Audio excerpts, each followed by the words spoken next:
Hey everyone, Jim Fitzpatrick. We're out here live at the 2025 NADA show in New Orleans. And I've got with me Mr. Brad Title, who's president and founder of Gubagoo. We're so glad that you're here. We're also joined by Alex Gauthier, who is Gauthier? I get that Gauthier. Right? Gauthier.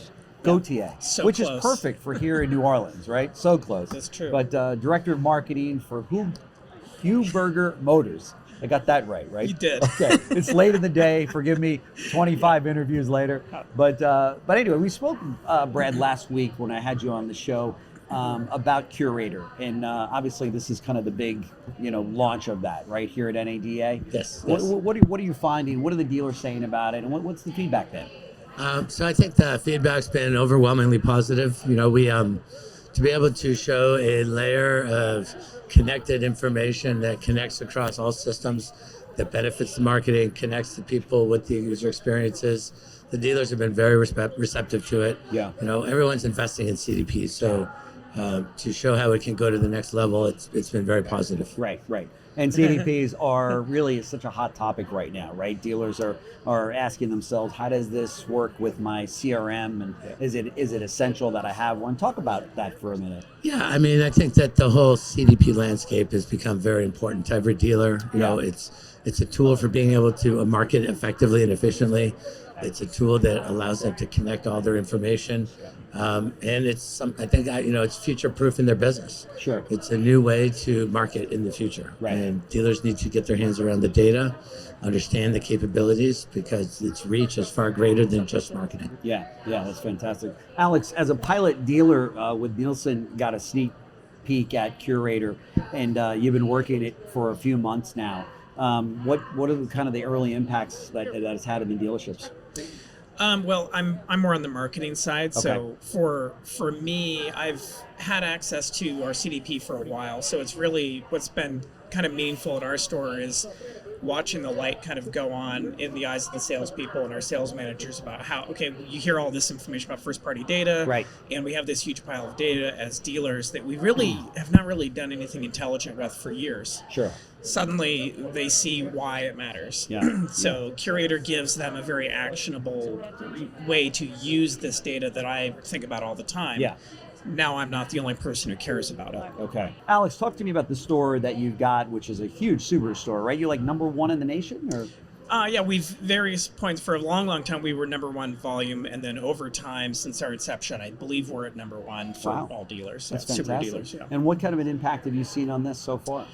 We're quite a bit different than a lot of dealers, especially if you compare us to an auto group. Okay. And that puts us in a position where we're nimble, we're able to change direction quickly. Yeah. We don't have to sell an idea to an entire organization. I can just say, hey, let's try this out. So it's put us in a position where I can ask our sales team to do something that nobody's trained to do, which is an issue with this, actually. And it's been interesting for me to see what happens when you say, okay, I know you're used to just nurturing a lead from cradle to grave, but here's something that's not a lead yet. Right. And it's been good. I mean, the tool itself is great, of course, but it's just been good to watch the team stretch to absorb that new ask. Is this kind of a typical situation? Yeah, I mean, listen, it's a new technology. Yeah. You've been able to bridge the gap between the marketing data and making it actionable for the people in the store. Mm-hmm. So there's an adoption period, but I think it's pretty easy to adopt to, because when you pull up the customer record in our CRM, that's when we're injecting the information to the user. So they're getting engaged at every click when they're viewing a customer record. Yeah. Everything's about first-party data now, isn't it? Talk to us about the importance of that for the dealers that are listening. First-party data is the horsepower. Without it, your CDP is meaningless. It's worthless. If you don't have a lot of the information in first-party collected on individual consumers, you have no capacity to be able to market and communicate on a one-to-one basis. So it starts with first-party data, and it continues to how you activate it. Right. Because once you've activated them, that's when the automation and the AI can actually execute and deliver the results dealers want. Right. But without the first party data, you won't have that result. Yeah. So many dealers that I talk to are like, look, I just want to sell cars. I don't want to service cars. And I don't know all the technology behind all of this, whether it be AI or the CDP or what have you. Talk to us about the importance of having a partner that covers the dealer's back on that. You know what I mean? Absolutely. Yeah. So as part of this project that I took on, it made sense to me with Reynolds because with the massive amount of companies that they own and their footprint in the space, they are probably the largest first-party data collector in the industry. So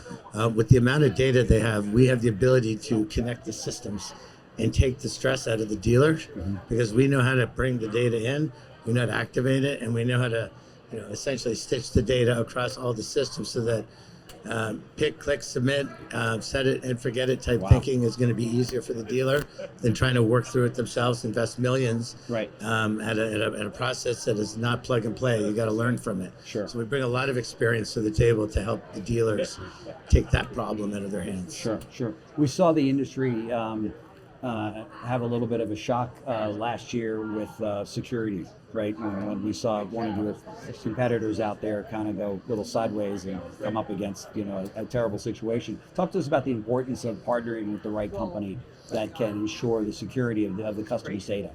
Well, security is first, right? We're in a place of big data is king. You got to have all your security protocols to protect the information. Reynolds has been a data company for longer than I think an application company. Yeah. When you think about all the data that they collect, so strict security protocols are essential, and especially when you're playing with first-party data, right? That's a lot of valuable information that you see happening on the news with other countries stealing our data. So security is the absolute critical. Activating it is critical. Managing the connected systems is critical. Right. And if you can deliver that for the dealer, then the dealers use their best practices of marketing to execute with ease. Yeah, for sure. But it all comes down to security. Yeah. What happened last summer was a terrible thing. And the priorities of protecting your servers, your network, it's just an absolute must. Businesses can go offline indefinitely. Yeah. There's no question about it. Alex, at your dealership, you're on the front line of making all of this kind of stuff happen. I talk to a lot of dealers that say, all of these vendors out here, they sell you a program, and then sometimes it's the last time that you hear from them. And meanwhile, you need the support to make sure the technology works. Right. Talk to me about the importance of that and what you have found with these guys. Well, you sort of jabbed a pin right into my biggest pet peeve about working in automotive. That is a major issue for us for sure. Working with the full path team with Gubagoo, I actually would say that I'm really encouraged by what I see going on there. Yeah. The partnership between those two companies has kind of set a new bar for what we can expect as dealers. Sure. But you're 100% right. So often you buy something and so many of these products are kind of a set it and forget it type of deal. It's like you hope it's working, and then maybe once a month you talk to a guy who assures you that it is working. Right. And that's often the case, but I'm not the type of person. I'm more the type of person to trust but verify. If that makes sense. Sure. And what's really great about Curator and in combination with the CDP is it is the type of tool where if you're the kind of person where you don't have enough time to manage every little part of the process, you can do it that way. But if you're willing to, if you just need to launch a campaign quickly, or you want salespeople to go after a particular audience that you've built within your CDP, you can easily do that without having to make a phone call. Okay. So you can kind of do it either way with Curator and Full Path. It's really great the way they've built that. That's fantastic. Let's switch gears a little bit and talk about 2025. A lot of dealers are gearing up for what should be a good year. You work with hundreds, if not thousands, of dealers. What are they saying? What's the consensus among dealers for the year ahead? Everybody's very optimistic. We got a new government. We got a lot of economic changes and policies. I think the technology in the area of CDP is creating a lot of optimism for being able to do things you couldn't do so easily in the past. In our case, we have some new technology related to CRM coming out. It's going to be next generation. It's an all-in-one that is powered by a CDP. So bringing all these systems into one solution, reducing the amount of logins, the sign-ons. I think there's a lot of excitement for consolidation and streamlining for execution. Some of the other companies that are out there in the CRM industries that I've spoken to over the years have said, it's one thing to have a CRM, it's another to get the salespeople to utilize it and make sure that the management team is over that too. Talk to me about that. Does that remain a problem in the industry? Yeah, technology is part of people, process, and then there's the technology, right? So back in the 90s when I was trying to get dealers to use CRM, I used to call it herding mice or pushing water up the hill. Fast track to today, we've migrated. We have adoption. Everybody's used to mobile devices. They're familiar with applications. Right. CRM back in the 90s was a trial. Today it's core. Yeah. So people don't have a choice anymore, right? And it's become second nature, right? I mean, how many people shop on the internet before they go into one store versus before where they shop 10 stores? So you need the data, you need these tools, you need to be in the CRM. So you always have to push it, you have to force the issue. But at the end of the day, you can't fundamentally function without one anymore. Yeah, there's no question about it. I see you shaking your head. Did you want to add something to that? Yeah, I would say I 100% agree. Like getting sales people to do anything you ask them to do in CRM, it almost needs to be an automatic action for them. Yeah. If you wanted them to do it. Right. If they have to think too much about which drop down to select when they're putting a lead in or anything like that, you pretty much can't. Yeah. You're not going to see that happen with any regularity. And our approach at our store has changed because of that. So any kind of a lead source that comes in, the more automated that entire process can be when it comes to bringing it in. Yeah. CRM it's pretty much, it has to be that way or it's just. Yeah. And then for me, I care about this probably more than anyone because I'm the person who's left with the garbage data that's the result of those kinds of lazy practices. Yeah. But you can't really blame the salespeople because their job, you want them to sell cars. And if the person's selling cars, I'm probably not going to give them too hard of a time about their lazy data entry, right? And therein lies the problem. But then I'm left with holding that bag. So, That's right. Yeah. That's right. Yeah, So it is tough getting those top salespeople to conform and do what they've got to do, right? Because what happens is all of the other salespeople are watching the top person, going, "Well, they didn't put all the names, so I'm not gonna," It's crazy. And plus, I know they're busy. Too. Yeah, they're busy. Yeah. I'm too busy for this. I don't want to. It's all about curving behavior. It It's is. good habit. Right. No question about it. And I think now that I think most salespeople are savvy enough to connect the dots, to know that no, this is in my best interest as a salesperson to get this information, get this data in the system, right? Especially if they plan on staying at the dealership for any length of time at all, right? Absolutely.